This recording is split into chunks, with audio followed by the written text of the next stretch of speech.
Así que vamos a comenzar dando unas pequeñas definición y luego vamos a ver algunos principios de cómo aplicamos la palabra de Dios en nuestras vidas. Le aseguraré algo mío, muchos de nosotros no lo hacemos correctamente. A veces vamos con cierto prejuicio y tomamos los textos y lo aplicamos a nuestra conveniencia. Hemos aprendido desde el principio, no se trata de ver lo que significa para mí, sino qué dice el Señor para que yo lo pueda aplicar. Hay varias formas de aplicarlo. Pero si yo no entiendo el contexto, lo que dice el texto, el significado original, entonces voy a tener muchas aplicaciones en mi vida, o sea, muchos significados. Aplicaciones hay muchas, pero hay un solo significado, hay una sola verdad. Lo que dice el texto, lo que el Señor dice, lo que el autor original entendía y lo que la primera audiencia entendía. Muy bien, la interpretación y aplicación no son lo mismo. La interpretación responde a la pregunta: ¿qué quiere decir el texto? Amén. Si estamos estudiando, por ejemplo, Santiago 1:22, lo que estamos leyendo, ¿qué dice el texto? Pero sed hacedores de qué. ¿Qué dice el texto? De la. ¿Qué dice el texto? Pero sed hacedores de la palabra. Es lo que dice el texto. No dice ser hacedores de tu corazón, no dice ser hacedores de la palabra de algún entendido, sino de la palabra. ¿Y qué más dice el texto? Y no tan solamente oidores, porque nos engañamos a nosotros. Es lo que dice el texto. Ahora, pero ¿qué quiere decir el texto? Ahí responde la interpretación. ¿Qué será ser hacedor? ¿Qué será ser un hombre hacedor de la palabra? ¿Qué es alguien que se engaña a sí mismo cuando no es un hacedor? Eso es la interpretación. Cuando respondemos la interpretación, ¿qué obtenemos? Verdades. Obtenemos verdades. Entonces, las verdades de la palabra de Dios son intemporales. Mami, con el bebé, ayúdame al fondo, me distraigo mucho. Mire, no importa, hermano mío, el tiempo. Las verdades, las verdades, las verdades son intemporales. O sea, estas verdades van a ser las mismas hace años, ahora, muchos años después. No importa la cultura, el espacio, las verdades del Señor nunca van a cambiar. Por eso el Señor dijo: el cielo y la tierra pasará, pero mi palabra no va a pasar. Entonces, cuando yo interpreto, ¿qué obtengo? Las verdades. Y aquí hay una gran verdad. El que solo oye la Biblia pero no la obedece es un mentiroso. La verdad no está en él. Entonces, ahora, obteniendo ese significado, que lo que entendía, lo que dice ahí literalmente, lo que entendía el hermano Santiago, lo que entendía la primera audiencia, esa verdad ahora lo tomamos nosotros y lo aplicamos a nuestras vidas. ¿Qué quiere decir la aplicar? Aplicar es cómo demanda ese sentido en nuestra vida el día de hoy. El día de hoy. Si bien es cierto, la Biblia no fue escrita a nosotros, no hay un mensaje Primera Iglesia Bautista de Huancayo, pero fue escrita para nosotros. Porque las verdades que se escribieron al pueblo de Dios, a la iglesia, ¿cómo se aplican el día de hoy? ¿Cómo aplicamos el hoy? La Biblia, el hoy. Entonces, si queremos aplicar, vamos a ver los ejemplos de ser no solamente oidores, sino hacedores de la palabra, obedientes a la palabra de Dios, vivir las escrituras. ¿Cómo se aplica el día de hoy en mi contexto, en mi necesidad, frente a diversos problemas, en nuestra iglesia, en su familia? Eso es la aplicación, el sentido en nuestra vida de hoy. ¿Cómo respondemos al texto el día de hoy, a la verdad? Entonces, vamos a considerar algunos principios que nos van a ayudar a aplicar el texto correctamente a nuestras vidas. Primero hemos de considerar que la aplicación es necesaria. La aplicación es necesaria. En Deuteronomio 6 lo hemos leído bastante. Estas cosas las vas a repetir a tus hijos y a los hijos de tus hijos, etcétera. Los mandamientos de nuestro Dios. El Señor demanda que no solamente la repitas, sino que puedan obedecerla, porque debe estar atada en su mano, en su frente, cuando entra, cuando sale, a levantarse, a acostarse. Los días domingos en la mañana estamos hablando de la importancia de enseñar a nuestra familia la palabra de Dios. Entonces, la aplicación es necesaria. Desde el Antiguo al Nuevo Testamento es necesaria. cómo vivimos los mandamientos del Señor, respondemos las verdades del Señor, cómo se manifiesta en nuestra vida diaria, en nuestro levantarnos, al acostarnos, al salir, al volver a entrar, al amanecer, en las conversaciones, en todo tiempo, cómo vivimos la palabra del Señor. ¿Sabe? Esta pregunta es tan importante. Mire el libro de Mateo 7, vamos a leer esto, el libro de Mateo capítulo 7. Vamos a leer versículo 21 en adelante. Es un pasaje bastante conocido. Note la Biblia, el libro de Mateo capítulo 7. La palabra del Señor dice en el versículo 22, muchos me dirán en aquel día, Señor, Señor, no profetizamos en tu nombre, en tu nombre echamos fuera demonios y en tu nombre hicimos muchos milagros. Verso 23 que dice, y entonces les declararé, nunca os conocí, apartados de mí, que dice, hacedores de maldad. No son hacedores de la palabra, sino son hacedores de maldad. En el idioma que se escribió, la idea también es, ustedes han desarrollado su estilo de vida como si yo nunca hubiese puesto mi palabra. ¿Ve? La aplicación de las escrituras son necesarias. Si no, solo vamos a ser oidores olvidadizos y es lo mismo que nada. ¿De qué sirve su conocimiento? ¿De qué sirve su intelecto? ¿De qué sirve su discernimiento si usted no pone por obra la palabra del Señor? Si no lo aplica a su vida, a su contexto, a sus necesidades, a su familia, a sus problemas, en todo tiempo. Ahora, mi hermano Aaron, ayúdame a leer Mateo 28 del 18 al 20. Aquí, Aaroncito, ¿puedes ayudarme a leer Mateo 28 del 18 al 20?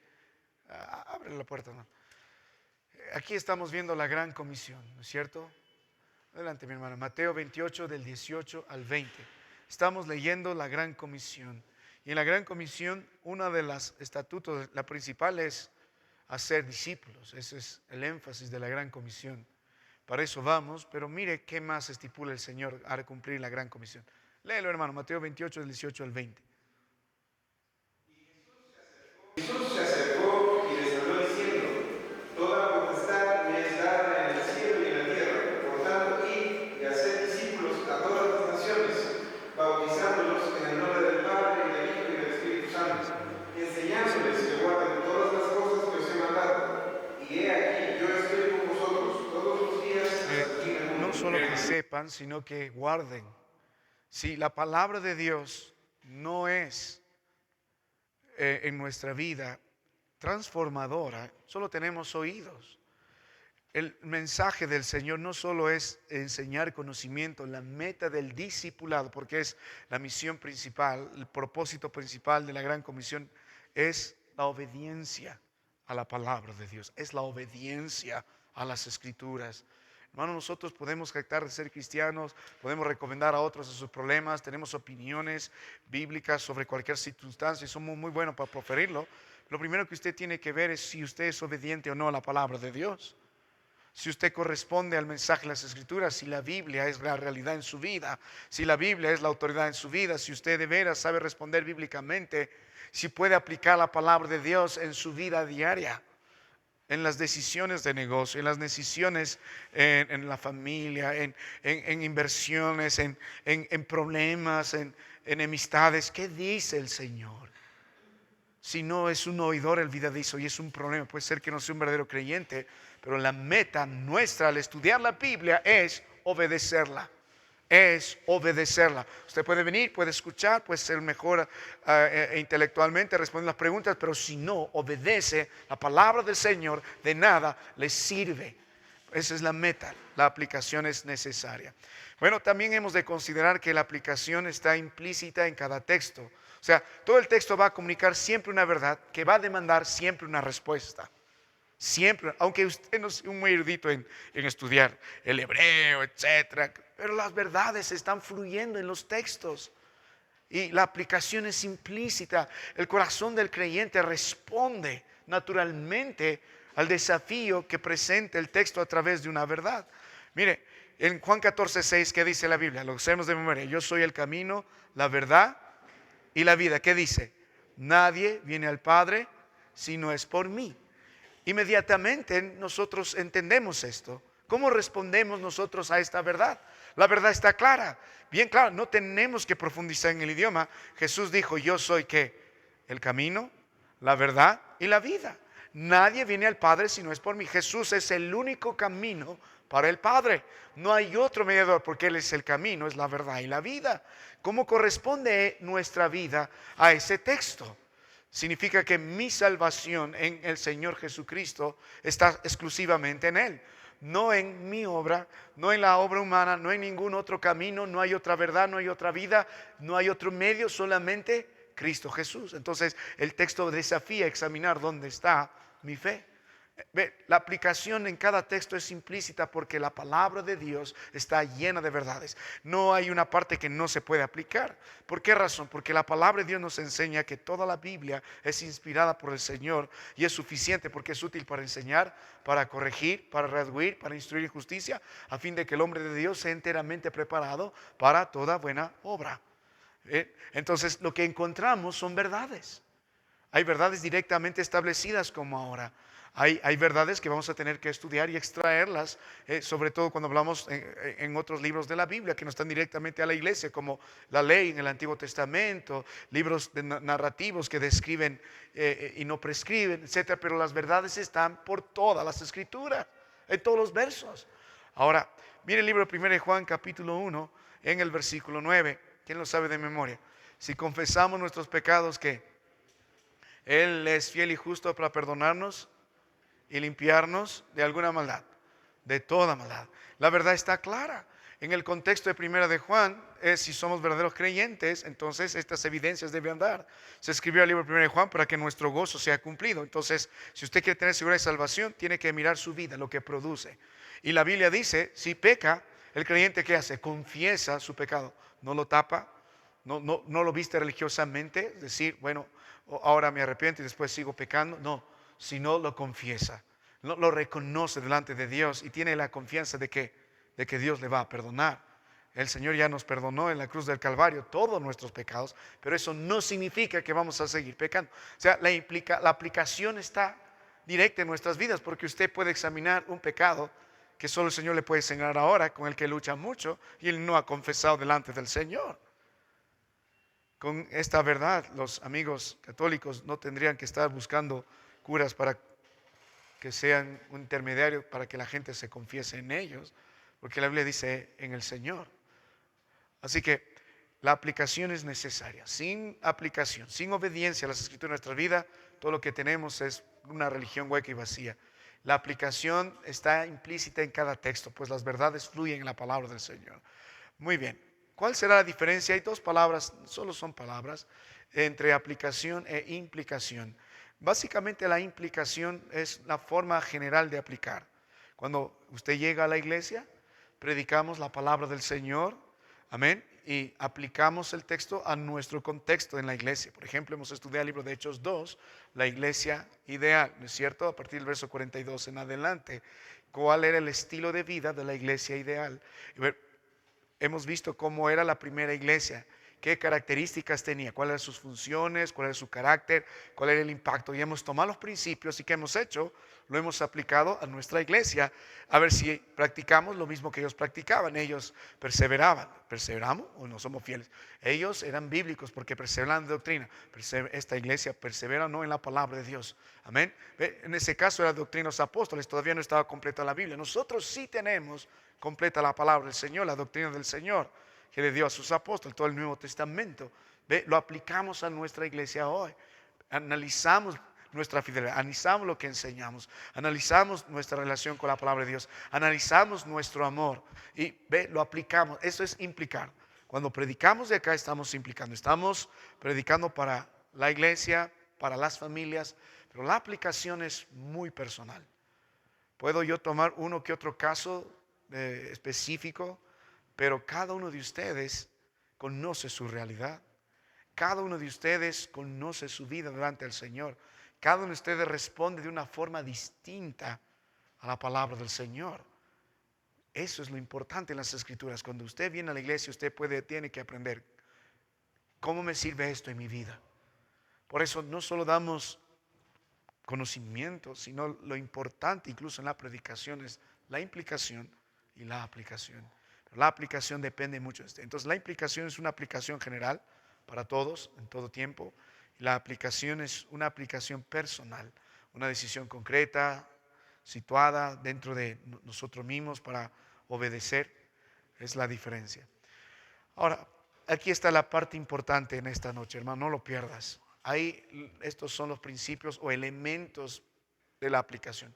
Ahora, pastor, ya has hablado mucho y todo. ¿Cómo aplicamos realmente cuando estoy estudiando un pasaje? ¿Cómo lo aplicamos? Más adelante vamos a ver un ejemplo. Primero, tenemos que entender esto. El primer punto es actual. La aplicación corresponde a nuestra vida. Los que estamos leyendo o escuchando la palabra de Dios. Y es tan viva como fue cuando era escrito. O sea, hay algunos que dicen, la Biblia ya no es vigente para hoy. Ustedes deben entender que la Biblia es vigente para el hoy, para nosotros, para nuestros hijos y para los hijos de nuestros hijos. Entonces, cuando vamos a aplicar, debemos entender que toda la escritura es útil y la Biblia es vigente para el día de hoy. Un solo pasaje, Hebreos 4:12, ayúdame mi hermano Aaroncito, Hebreos 4:12. ¿Qué dice?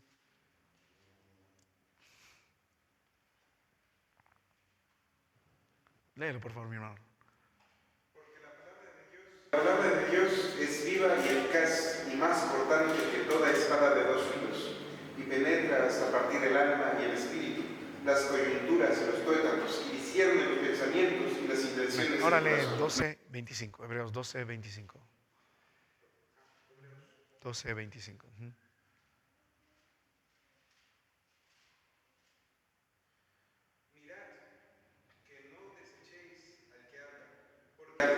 Porque si no escaparon aquellos que desecharon al que los amonestaba en la tierra, mucho menos nosotros, si desecháramos al que amonesta desde los cielos. Muy bien.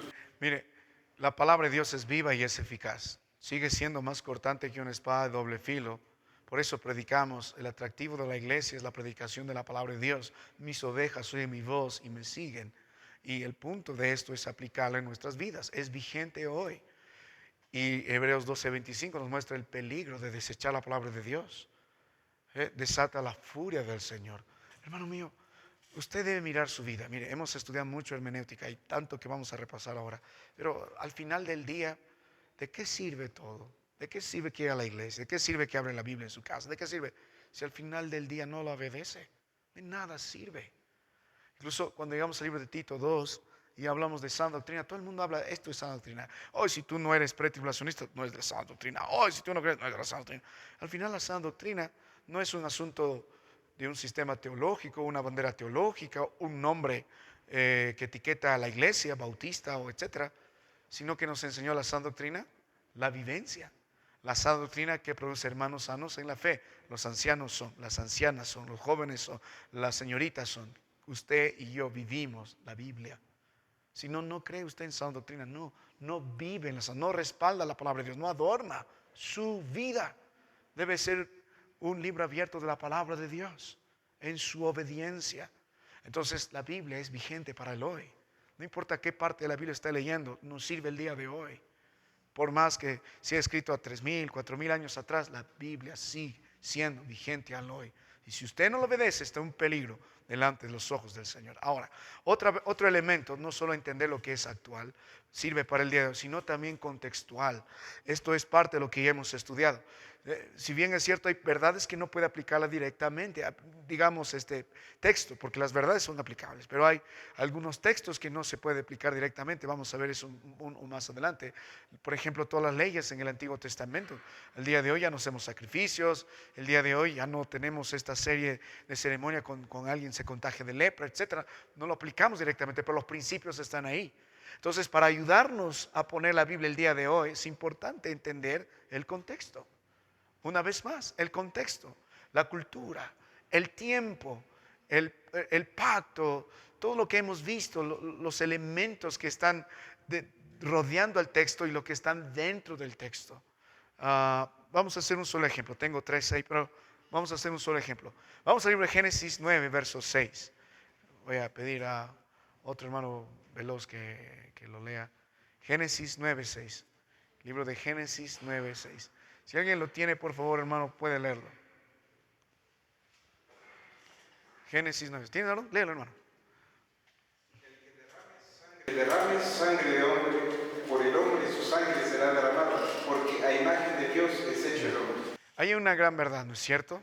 ¿Cuál es la gran verdad ahí? Que si pueden ver ahí, el Señor que aborrece el homicidio, alguien que derrama sangre, ¿no es cierto?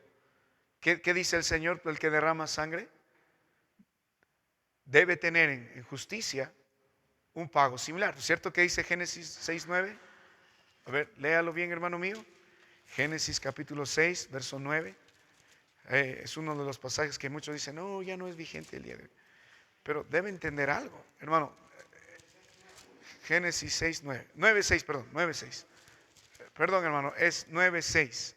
El que derramare sangre de hombre, por el hombre su sangre será derramada, porque a imagen de Dios es hecho el hombre. Usted ve que Dios creó al hombre a su imagen y semejanza. La dignidad que tenemos nosotros como hombre, aun a pesar de lo que somos, es que somos creación de Dios. Y aunque en nuestra naturaleza caída, aún tenemos algo de la imagen de Dios. Entonces, ¿qué es lo que Dios aquí demanda? Lo que Él aborrece es que alguien derrame sangre. Las manos violentas derramadoras de sangre, las manos asesinas. Y la justicia de Dios dice, entonces, por el hombre su sangre será derramada. O sea, hay que castigar eso. Ahora, la pregunta es, ¿esta verdad seguirá vigente? Por eso tenemos que entender el contexto. Recuerda el contexto, hemos visto hay 6 pactos en el Antiguo Testamento. Sobre esos 6 pactos, toda la revelación de los libros en el Antiguo Testamento orbita. El primer pacto es con Adán y cada pacto te muestra algo acerca del Mesías. El otro pacto que tenemos es este segundo, el de Noé. ¿Cuál era el pacto que Dios hizo con él? El trato, digamos, que Dios hizo con Noé.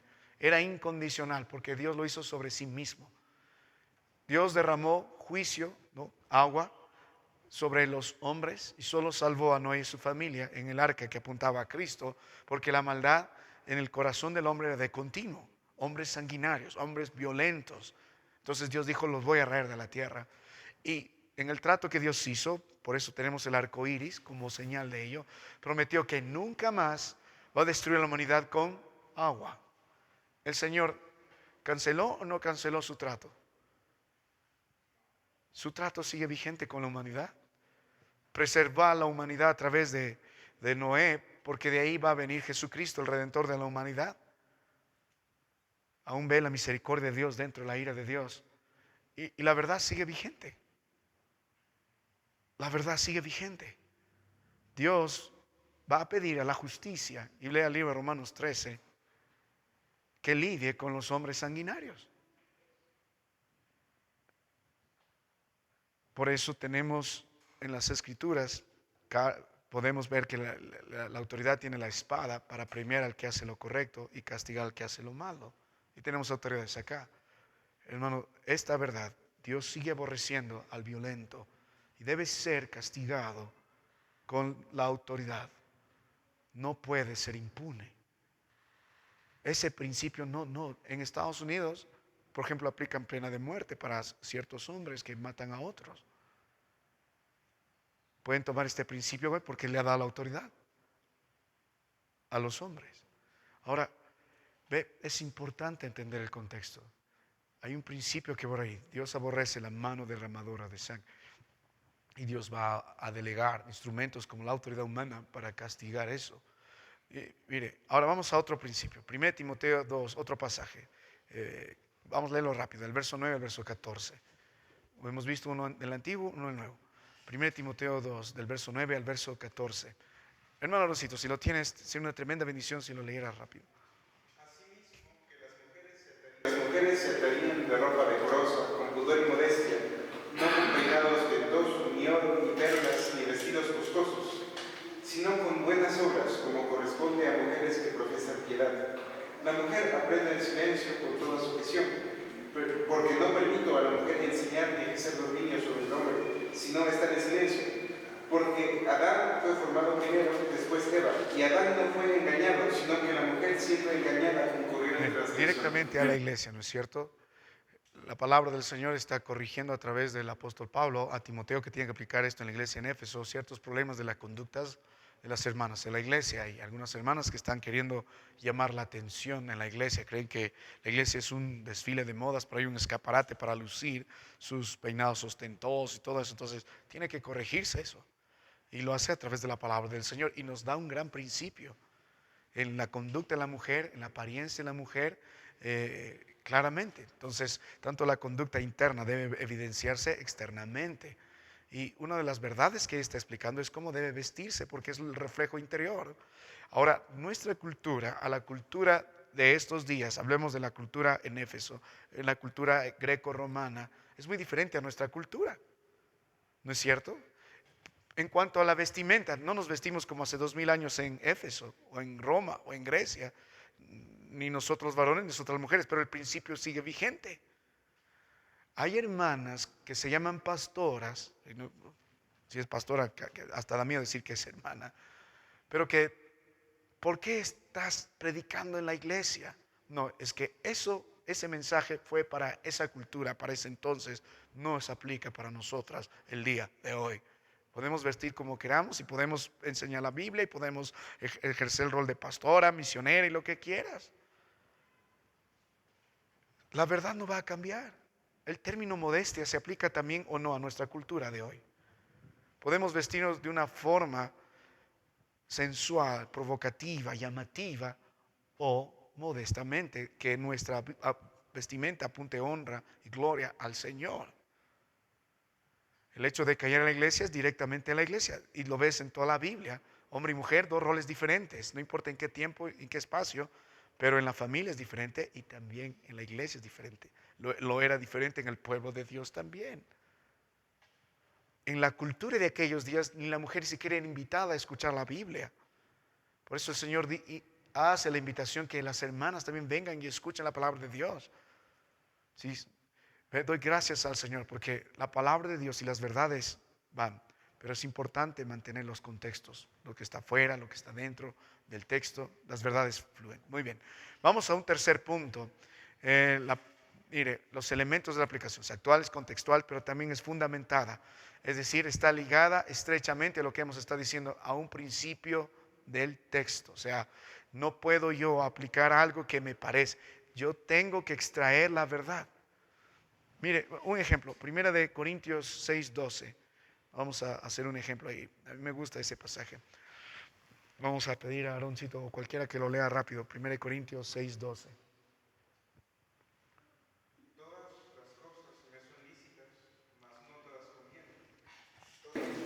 Todas las cosas me son lícitas, mas yo no me dejaré dominar. Ustedes saben el contexto de la iglesia en Corinto: pleitos, contiendas, orgullo, pecado, y hay cosas que tienen que corregirse. En todo eso el apóstol Pablo está diciendo, encima hay hermanos en la iglesia que están diciendo, ¿puedo hacer lo que quiero? ¿Puedo hacer lo que quiero? Y la respuesta es importante. Este principio, hermano, desarrolla convicciones en nuestras vidas. Mire, ¿cuál es el principio ligado ahí? Innato. ¿Qué dice el texto? Todas las cosas me son lícitas, mas no todas convienen. Todas las cosas me son lícitas, pero ¿qué dice?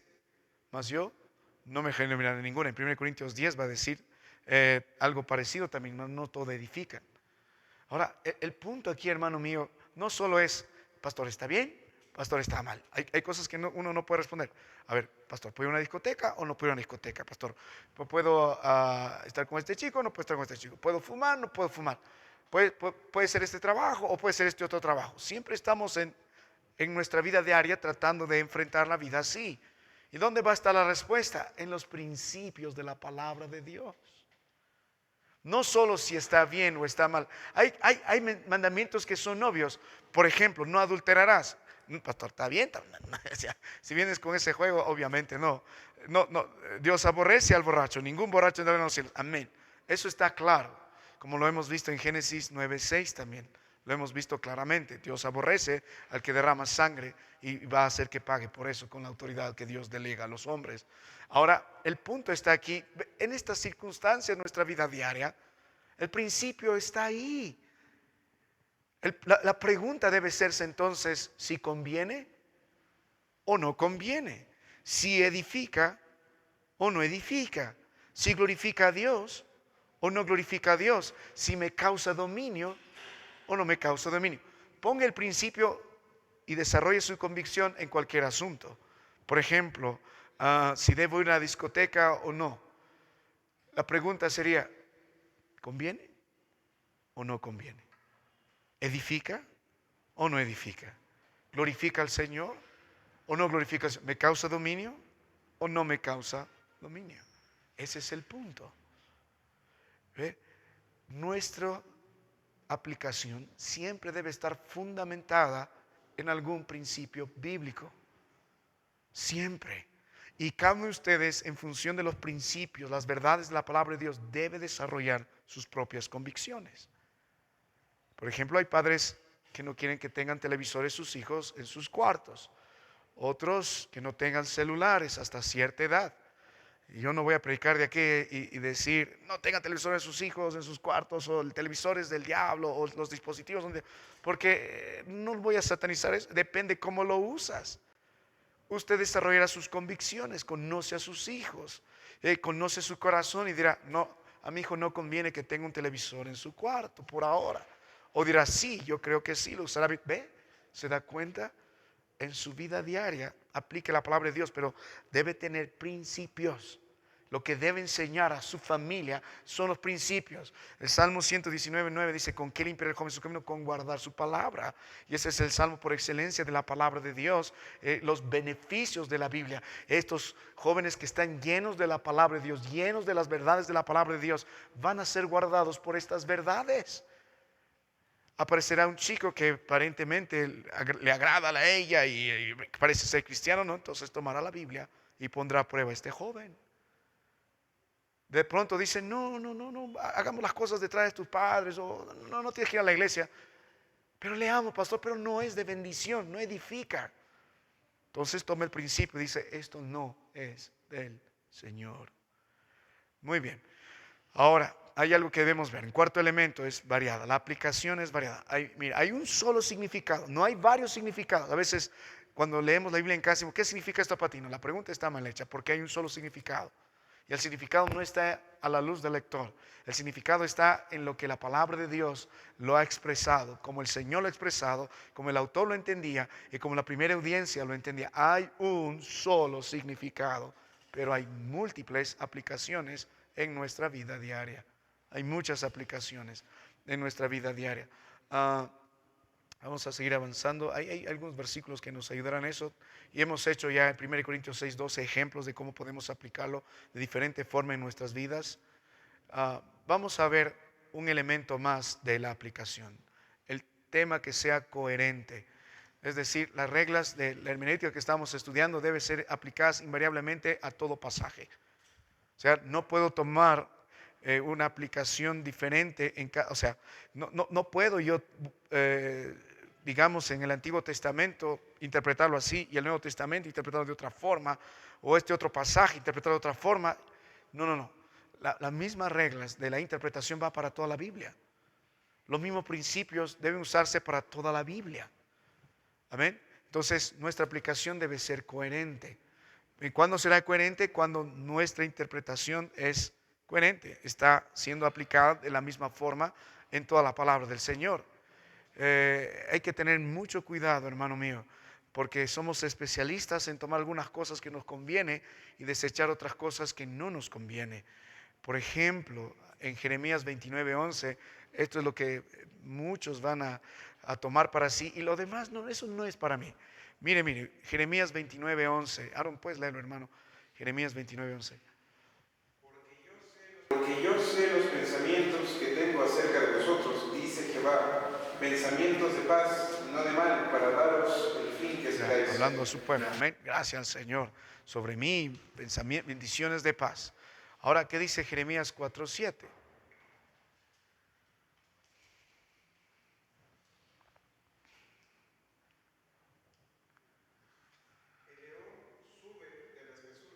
Espesura, y el destructor de naciones está en marcha, y ha salido de su lugar para poner tu tierra en desolación. Tus ciudades quedarán asoladas y sin Pero si yo morador. no interpretara correctamente, voy a aplicar incorrectamente. Toda la Biblia tiene que aplicarse de la misma forma pero interpretarse para aplicarse de la misma forma. Aunque está mandando estas verdades directamente a Israel, los principios del Señor están claros para nosotros también. Dios va a bendecir al que es fiel y Dios va a maldecir al que vive en pecado. No importa cuán amado haya sido Israel, cuán escogido haya sido, el pueblo del Señor desobedeció, recibió las bendiciones al ser el pacto, pero al desobedecer fue maldecido por el Señor, en el sentido de que el pecado vino sobre ellos y sus consecuencias también. Nos gusta tomar, sobre todo en los días de dificultad, etcétera, nos gusta tomar los versículos que nos traen y animan bendición. Pero ¿alguna vez ha visto a alguien posteando la paga del pecado es la muerte? Muy difícil, ¿no? En los días de la pandemia, todos estábamos posteando, fortalecete en el Señor, Salmos 91, que irán mira a tu lado, que otros mira a tu lado, el libro de Isaías, el Señor me va a rescatar, etcétera, etcétera, etcétera. Pero toda la Biblia es aplicable. Y usted debe entender una gran verdad. Si Dios me permite, algún domingo vamos a predicar las consecuencias del pecado.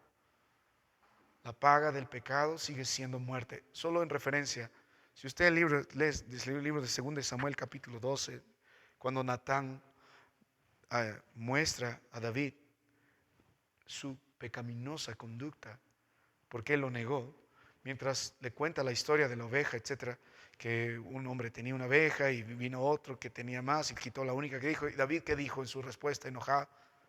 El tal que hizo debe morir y debe pagar 4 tantos, o sea, 4 veces más. David, aunque fue perdonado por el Señor, casi podemos decir, él pagó 4 veces más las consecuencias en su vida. Si usted mira la palabra de Dios con detalle, el adulterio que él cometió, el asesinato que él cometió, el tratar de taparlo religiosamente, Dios lo perdonó en Salmo 51, es la evidencia del perdón, pero asumió las consecuencias hasta el resto de sus días. Él enterró a 4 hijos después de eso. Al hijo que recién concibió con Betsabé, murió Absalón, murió Adonías y murió Anón. Él los enterró, pagó el precio. Pero alguien publica algo sobre eso. O sea, a veces nos gusta leer la Biblia y tomar solo lo que es bendición, pero también tiene que tomar el otro lado, porque también las verdades están ahí que nos aplica. ¿Sabe? Lo que pasa con David pasó con Sansón. No queremos ver las consecuencias. No, Dios no va a ser tan malo conmigo. Sí va a haber consecuencias. Cuando va a la palabra de Dios, tiene que tener mucho cuidado de interpretar de la misma forma todo y tomar la aplicación de todo. No nos gusta pensar en eso, pero debes pensar en eso. Mire, vamos a ver algo más. Otro elemento de la aplicación, la práctica de la aplicación. Haremos algunas preguntas que usted tendrá que ir formulándose cuando estudia la palabra de Dios para aplicarlo correctamente en su vida. La idea es extraer el principio, y aquí hay unas preguntas que nos ayudan a extraer el principio en lo que estamos estudiando. ¿Hay verdad acerca de Dios? Si se habla de Jesús, si se habla del Espíritu Santo, si se habla de alguna otra doctrina, ¿cuál es la verdad que se relaciona con Dios en el texto?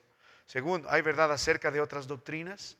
Por ejemplo, si se habla de los ángeles, los hombres, hay metodología solo es el pecado, soteriología es la salvación, eclesiología es la iglesia, o escatología son los temas futuros, bibliología tiene que ver con relación con los otros libros de la palabra de Dios, etcétera, si está relacionado uno con el otro.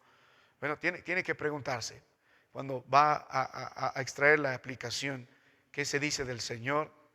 ¿Qué doctrina se está hablando aquí? Lo que hemos visto, el contexto canónico.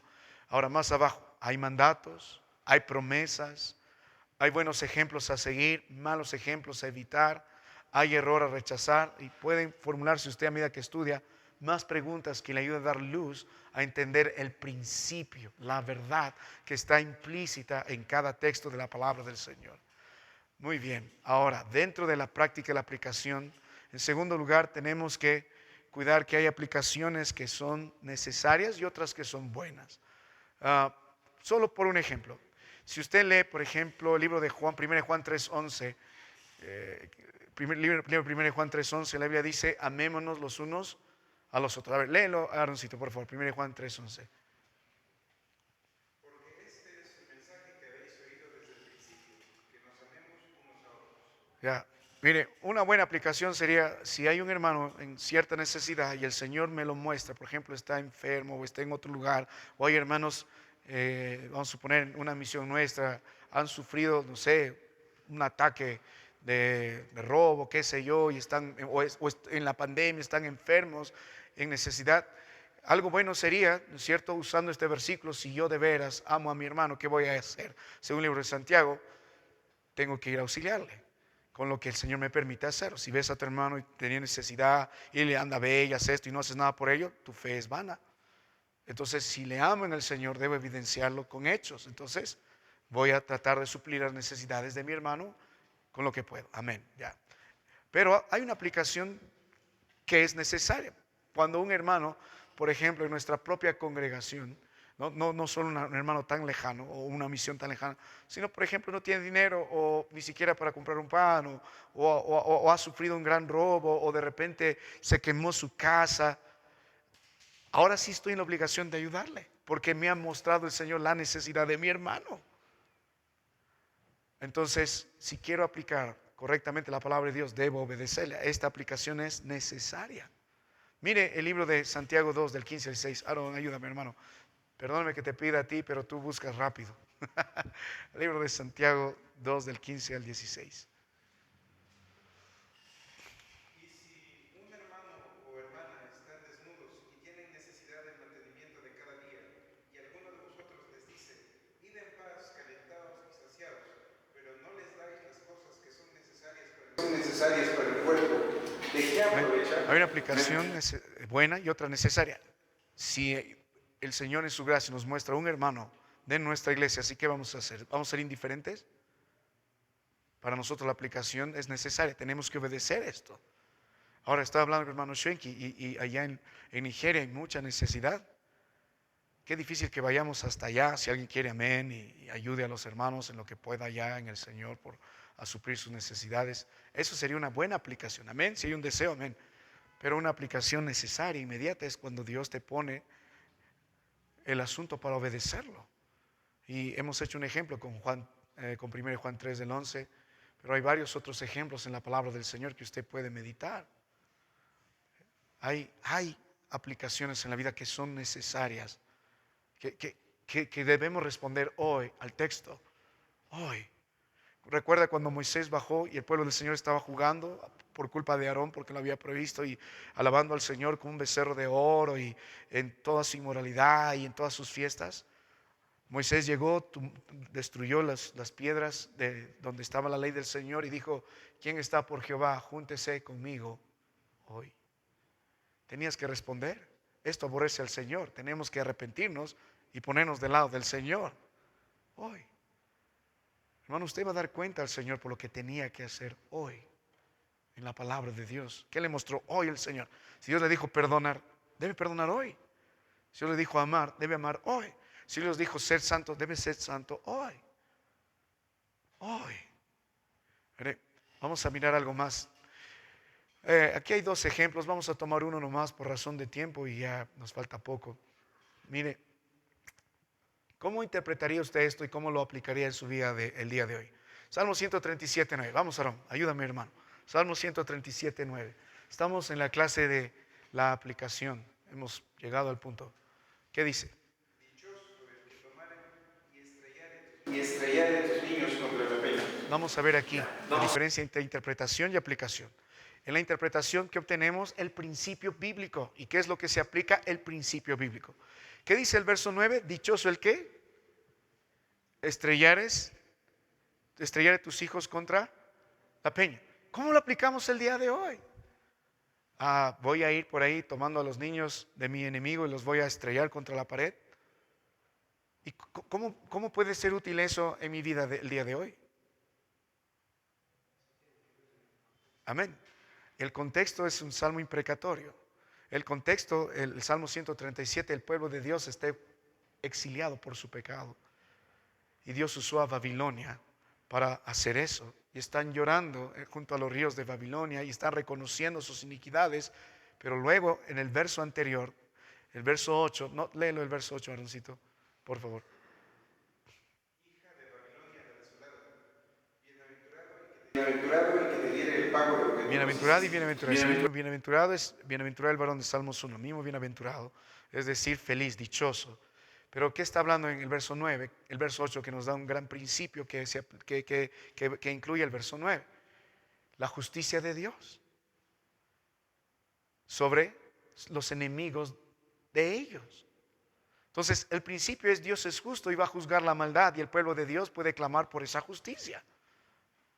¿No hemos visto lo mismo en el libro de Apocalipsis, en el quinto sello, las almas que estuvieron en el altar, las que fueron perseguidas y masacradas en el tiempo de la tribulación por los hombres impíos y por Satanás?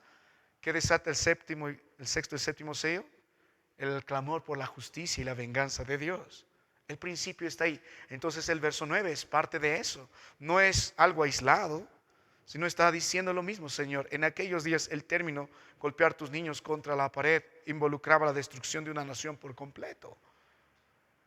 Entonces el principio que nosotros podemos tomar es: vamos a orar porque la justicia es del Señor y vamos a evitar la venganza personal, porque lo que va a pasar después Dios va a cumplirlo. Dios va a destruir a Babilonia. Y ahora la figura de la gran Babilonia en el libro de Apocalipsis, también Dios la va a destruir. Y la gran Babilonia es el sistema en que usted y yo estamos viviendo en estos días. Un sistema pecaminoso que Dios va a destruir. Los enemigos del pueblo de Dios, los enemigos de la iglesia del Señor serán destruidos. ¿Cuál es nuestro trabajo? ¿Ir y pelearnos y masacrar a sus niños? Orar por la justicia del Señor.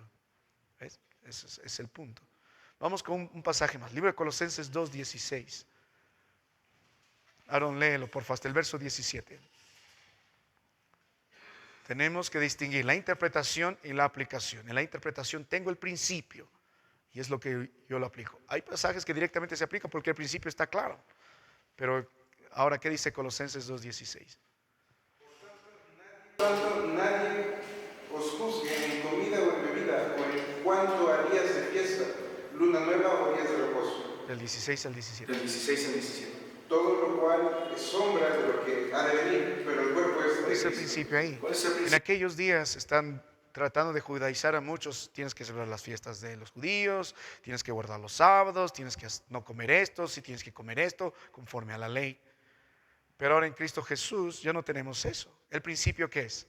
La aceptación ante Dios no es por guardar la ley, sino es por Cristo Jesús y no por ritos ni calendarios alimenticios. Pero por otro lado, a los que están guardando eso, tampoco el Señor los condena. Lo único que Dios estableció para el creyente en Hechos 15, que se debe guardar de lo ahogado y de sangre, nada más. Y luego toda comida es bienvenida con acción de gracias. Y ahora todo día que viene, miren, nosotros somos diferentes, hermano. Y podemos poner cualquier fiesta que se celebra, cualquier fiesta, cualquier asunto, cumpleaños, Navidad, Año Nuevo, cualquier cosa que se ve. Lo que no podemos predicar son nuestras convicciones.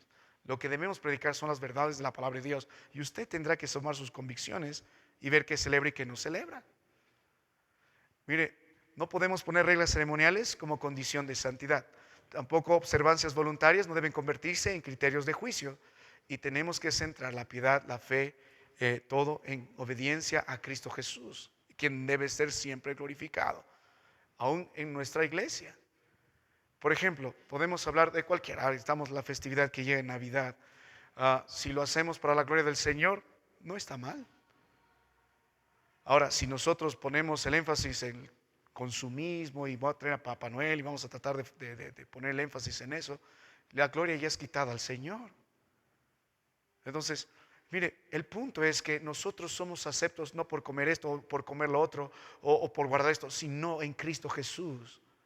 Ese es el punto. No es diabólico ninguna de las comidas. Un día estábamos con un cierto hermano en un restaurante y antes de que nos sirvan la comida se escuchaba ahí atrás unas campanitas, tin, tin, tin, y había una ceremonia. Resulta que el restaurante era un restaurante vegetariano, pero de Hare Krishnas. Cuando llegó la comida recién nos dimos cuenta. Dije, lo han sacrificado, pastor, primero a sus ídolos. Mire, ¿tienes problema con esos? Mire, si yo como, no tengo ningún problema. La gloria del Señor, tengo hambre. Ya, pastor, yo tampoco, ya, comámoslo. O sea, Pero si de pronto el hermano dice, no, pastor, ya, entonces por conciencia de ti no lo voy a hacer. Pero el punto que en Cristo todo ha sido santificado si lo hacemos para su gloria y para su honra. Obviamente eso no me da a mí derecho de vivir de manera libertina, haciendo estupidez. Por ejemplo, ya traigo otra fiesta, el Santiago. Obviamente que lo vamos a condenar con los principios bíblicos. ¿Qué se glorifica al Señor? La carne, ídolos, borracheras, adulterios. ¿Y vamos a ser partícipes de ello? No, en lo absoluto. Y hay hermanos que tienen sus convicciones, pastor, yo ni prefiero sentarme ahí cerca de un lugar. Por ejemplo, los hermanos en Jauja, ellos han nacido en una cultura de la tunantada y sus familiares naturalmente participan en ello. Es algo sumamente atrayente para ellos. Entonces ellos tienen la convicción de ni siquiera sentarse ahí y comer picarón en medio de la tunantada. Justamente por eso, no quiere proveer para su carne. Y los hermanos han decidido, ni nos vamos a acercar ahí. Amén. ¿No? Pero si acá a la vuelta venden picarón, no hay nada de malo comer un picarón. ¿Nota el punto? ¿Nota el punto? Ya. Muy bien. Finalmente, hermano, ¿por qué estudiamos y aplicamos el texto a nuestras vidas? Mire, no se olvide, para aplicar la Biblia, el principio, la verdad y cómo se relaciona en mi vida, hay diferentes aplicaciones. ¿Por qué no estudiamos bien el significado de la Biblia? ¿Por qué usted no pasa tiempo estudiando la Biblia como debe? Porque es pereza. Usted debe leer de Génesis a Apocalipsis constantemente para entender las verdades. Somos flojos. Solo nos conformamos a venir a la iglesia y leer 10 minutos al día. Usted debe estar lleno en las escrituras para que su familia esté llena en la palabra del Señor. ¿Qué más? A veces no hemos aprendido exégesis. Básicamente nuestro trabajo es poner verdades acá o extraer verdades acá. Extraer. Nuestro trabajo es tomar el significado, no es poner varios significados. Entonces, ¿por qué no interpretamos bien? Porque llamamos con nuestros propios significados. No podemos ir levantando una bandera, el pastor tal dice tal, pero ¿qué dice el Señor? La actitud de Berea es el punto.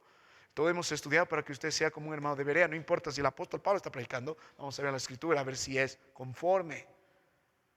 No importa quién vendrá después de mí o qué otro predicador viene, usted tiene que siempre ir a la palabra del Señor, entendiendo estos principios para ver si es así, si se extrajo del texto o alguien puso algo ahí. Ahora, a veces nosotros lo interpretamos mal porque no analizamos los contextos, ignoramos muchas cosas y nos desconectamos del Antiguo, del Nuevo Testamento y vamos como... Y un día conocí a un misionero que interpretaba así la palabra del Señor. No te miento, hermano, misionero. Iba a la Biblia y dice, Señor, háblame el día de hoy. Abría así y ponía su dedo ahí y el versículo que le caía, y empezaba a alegorizar. Un día llegó sobre la historia de David, decía, yo soy David y tenía un enemigo. Mi enemigo, Saúl, es este hermano tal y así. ¿Ve? Es una locura. Es una locura. Ahora, ¿por qué no estudiamos bien la aplicación de la Biblia? ¿Por qué no aplicamos bien? Porque tenemos miedo. Creemos que somos muy buenos. Cuando usted aplica de veras la Biblia, verá que tendrá que doblar su rodilla y decir, perdóname, Padre, soy pecador. Porque no es tan obediente como cree usted serlo a la palabra del Señor. Y lo aplicamos vanamente. Lo que nos gusta, sí, hoy recibiré bendición del Señor. ¿Y qué tal de la paga del pecado y las consecuencias? ¿Y qué tal que el pecado que tienes que tratar en tu familia y denunciar? ¿Qué tal de eso? ¿Qué tal de perdonar al que te ha agraviado? Quieres perdón, pero no quieres perdonar al otro. Quieres misericordia, pero ¿por qué no haces tú misericordia? Ese es el punto. Y a veces tratamos de culturalizar la Biblia en lo doctrinal o tratar de que sea culturalmente relevante la palabra de Dios en nuestros días. No podemos acomodar la Biblia a la cultura nuestra. Más bien tomamos la palabra de Dios y estamos llenos de la Biblia para enfrentar la cultura que tenemos. No podemos hacer que la Biblia sea aceptada a la cultura, no se puede. Por eso vamos a cambiar las aplicaciones. Por eso ya muchos ni predican contra el pecado, porque pastor es una palabra negativa. Muy bien, para terminar, ¿cómo llevamos la exposición y la aplicación? La exposición es la predicación de la palabra de Dios en nuestra familia, en nuestra iglesia. Tenemos que volver a la hermenéutica, como hemos visto, exigir más implicaciones y aplicaciones en nuestras vidas. enfatizar no solo una parte, todo el consejo de Dios. Tenemos que exponer la palabra de Dios, valga la redundancia, de manera expositiva, verso por verso, en su contexto, con las ideas centrales, en la secuencia lógica, en los pensamientos que el autor da. Tenemos que entender cómo contender sin ser contencioso. No estamos para pelearnos, para discutirnos. Más bien advertimos por el Evangelio contra los perros que se encuentran, dice la palabra de Dios, estos que mutilan el cuerpo. Debemos animar a los creyentes a permanecer en la sana doctrina. Debemos mantenernos humildes en el Señor, pacientes y amorosos. Tenemos que enseñar positivamente más que negativamente. La Biblia sí predica duro contra el pecado, pero también nos exhorta a volver al Señor. Siempre, mientras el sol salga, hay un mensaje de arrepentimiento y de invitación. Vuélvete a mí. Ahora, hermano mío, finalmente tenemos que exaltar la autoridad de la palabra de Dios en la forma que enseñamos. Y estamos tratando eso con los padres. No lo digo yo, hijo, lo dice el Señor. No lo digo yo, hermanos, así dice el Señor y así quiere decirlo el Señor. Por lo tanto, así lo vamos a aplicar a nuestra vida. Así que, mi hermano, hemos llegado a la parte de la aplicación. Lo podemos resumir fácil. Vamos a la Biblia, aplicamos la regla hermenéutica, obtenemos el principio y lo aplicamos el día de hoy a nuestras vidas. Permíteme hacer un resumen para terminar. Es nuestra última clase y con esto terminamos. Deme unos 5 minutos y terminamos. Amén. Terminamos. Es nuestra única. Amén, hermano. ¿Están despiertos todavía? Para los que han llegado al final de la hermenéutica, hemos estudiado varios meses esto. Permíteme hacer un resumen breve. Lo traté de hacer de la forma más didáctica, gráfica, para que usted pueda entender. Mire, todo comienza todo. Hay un problema. El problema es responder la pregunta: ¿qué significó el texto para qué es lo que significa para nosotros hoy? Pero ¿cuál es el problema? Ellos entonces, la palabra de Dios fue escrita, el último libro fue escrito el año 90 después de Cristo, cuando el apóstol Juan escribió el libro de Apocalipsis y escribió la palabra amén, se selló toda revelación. Amén, no hay más revelación. No hay más. Estaba hablando con una señorita que dice: pero pastor, el libro de Mormón también es revelación. El libro... No. Ya. Dios escribió amén, se acabó. Otro que diga: no, el Señor me habló ayer en la noche, yo le escuché en una voz suave. Qué raro, la Biblia habla de una voz de trompeta. O sea, ya no hay más revelación. Amén. No por sueño, no, ya tienes la palabra. Lo perfecto está completo. Ahora, tenemos un problema. La Biblia fue escrita hace 2000 años, el último libro. Pero si te vas a los tiempos de Moisés, 3000, 4000 años nos separa. Entonces, ¿cómo puede la Biblia ser vigente para nosotros ahora? Estamos resumiendo todo en estos gráficos. ¿Cómo para nosotros ahora puede ser vigente? Tenemos que entender que hay un problema. ¿Qué es lo que nos separa? Cultura. ¿Qué más? Idioma, la historia, la geografía, etcétera, etcétera. Mucho nos separa. ¿Cuál es nuestro trabajo para que sea vigente a nosotros ahora? Cruzar ese puente. Y para cruzar ese puente nosotros necesitamos tomar principios bíblicos para que esos principios bíblicos nos permitan tener la Biblia para el hoy. Y hemos hablado de 5 principios bíblicos del libro de Nehemías, capítulo 8. Primer principio bíblico, ¿cuál es? Literal. ¿Qué significa eso? Que debo interpretar la palabra de Dios en su forma normal, así como le hablo y usted me entiende así. Es el primer principio. Luego, histórico. Hay un contexto que está rodeando el texto. ¿Quién escribió? ¿A quién escribió? ¿Cuáles eran las circunstancias? La Biblia, por ejemplo, siempre nos pone los contextos. Siempre. Si usted ve los evangelios, siempre está explicando el contexto. ¿Quién era el gobernador? ¿Cuál era la circunstancia del pueblo del Señor? ¿Quién era el sumo sacerdote de esos días? ¿Cuáles eran los problemas políticos? ¿Cuáles eran los problemas sociales? ¿Cuáles eran los temas religiosos? Porque sin contexto vamos a tener problemas. Ya, ¿qué más debemos tener? Otro principio gramatical. Nuestro trabajo es entender el idioma también. Que no vamos a ser eruditos en los idiomas que se escribió, pero por lo menos las palabras importantes, los verbos, los énfasis. Hemos hablado mucho de eso. Luego, el otro principio, ¿cuál es? Síntesis. ¿Por qué? ¿Qué significa este principio? Que la Biblia no tiene error. ¿Por qué no tiene error? ¿Por qué es inefable? Si no nos lleva tampoco al error. ¿Por qué es perfecta? Porque tiene La Biblia tiene una dirección, todos los libros mantienen la misma dirección, el plan redentor del Señor. ¿Y qué más tiene? Intertextualidad. Las verdades se repiten en la palabra del Señor. Entonces, ese principio debo tomarlo. Porque cuando estudio la Biblia, voy a ver que esta verdad también está en otro lado. Es una de las reglas básicas de la hermenéutica, el principio de primera mención, pero debe reflejarse en otra parte de la palabra de Dios. Y cómo todo esto se relaciona con Jesucristo y su plan redentor. Y la aplicación es lo que hemos visto.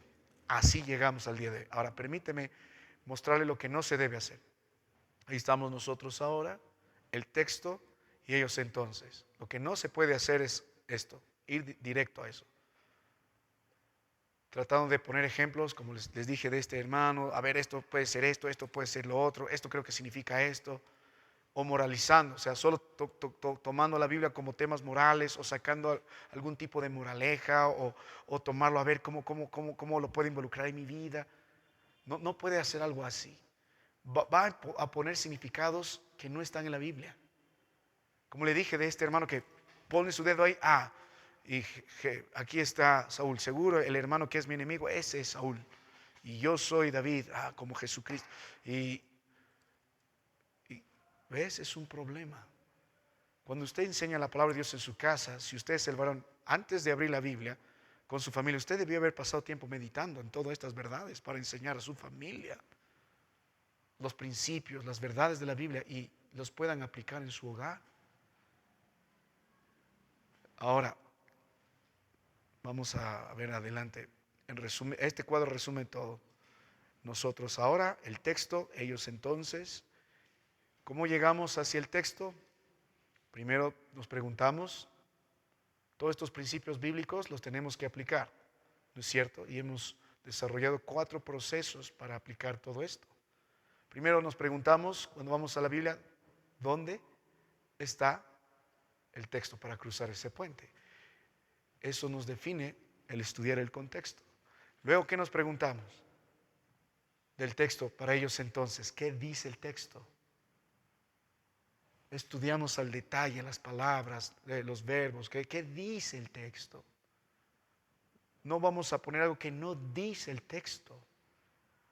En China, por ejemplo, en esta historia de la mujer que el Señor salvó y dijo, el que esté libre de pecado tire la primera piedra, el gobierno chino tiene iglesias que tienen que primero usar una versión de la Biblia que el partido del gobierno ha escrito. Y han borrado, el que esté libre de pecado tire la primera piedra. Para que la justicia que ellos aplican sea implacable. Nada de lo que los conviene han cambiado. Y hay religiones que el día de hoy cambian la palabra de Dios. Entonces nuestro trabajo es ver qué dice el texto. Por ejemplo, la paga del pecado es muerte. ¿Qué dice el texto? ¿Qué es la paga del pecado? La respuesta es lo que dice el texto. Ese es nuestro trabajo, ver con qué énfasis, los tiempos, el verbo, etc. Ahora viene la otra parte, la interpretación. ¿Qué responde a la pregunta? ¿Qué quiere decir el texto? Por ejemplo, ¿qué es pecado? Por ejemplo, ¿qué es muerte? Y finalmente, todo eso siempre va a apuntar a nuestro Dios. ¿Cómo respondemos al texto? Es la aplicación. Obteniendo todas esas verdades, ¿cómo mi vida responde al texto? Ahora, nosotros hemos desarrollado, ahí está, con detalle cada uno de estos procesos aplicando los principios bíblicos. Hemos visto el proceso 1, el contexto histórico, lo que está afuera, el contexto literario, lo que está dentro, el contexto canónico, el contexto lejano, contexto inmediato. Es decir, si yo estudio un libro, ¿cuál es el rol de este libro con toda la Biblia? ¿Qué verdades tiene este libro y cuál es su función con todos los otros libros de la Biblia? El contexto literario es eso, el canónico, el lejano, el propósito del libro, la lógica del libro, el contexto inmediato, el mismo pasaje, qué es lo que está diciendo la palabra de Dios, la secuencia lógica. El contexto histórico es lo que está fuera del texto. ¿Quién escribió? ¿A quién escribió? ¿Cuáles son las circunstancias? ¿Ve? ¿Por qué fallamos constantemente en nuestra vida? Porque somos flojos para estudiar la palabra de Dios.